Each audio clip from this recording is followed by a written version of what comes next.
mamaya pumunta eh. Pwede nyo naman lakarin doon, no? Di ba nakalisip ako yung kay Kuya Boy? Ha? Kuya Boy, cottage. Kuya Boy. Miskit, kay Kuya Boy daw. Ang kay Kuya Boy na cottage, kailangan, ano, grabe ang motor di bangkado ngayon. May Coast Guard. Hindi, subik pa rin ito. Ito yung subik na maliit, subik na malaki. Ngayon kung gusto nyo makita, Oo, lalakad na lang. Lalakarin na lang. Pero dito na tayo magka-cottage. Oo, dito na lang. Dito na. Mas maganda dito, solo mo. Ayun, oh, may Doon kasi foreigner po. crowded na. Grabe doon na tao. Pwede naman dito. O, may foreigner na tao. May foreigner na, nagpa-vlogger. O, mas maganda dito, hindi mo na tayo tourism. Michael, Control na pala ngayon. ano din eh. Control na kasi maganda eh.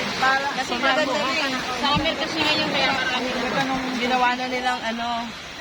Wala ka. Daddy si... pakita tayo. Ano maganda dito? Hindi rin katakot eh. Hindi naman daw katakot eh.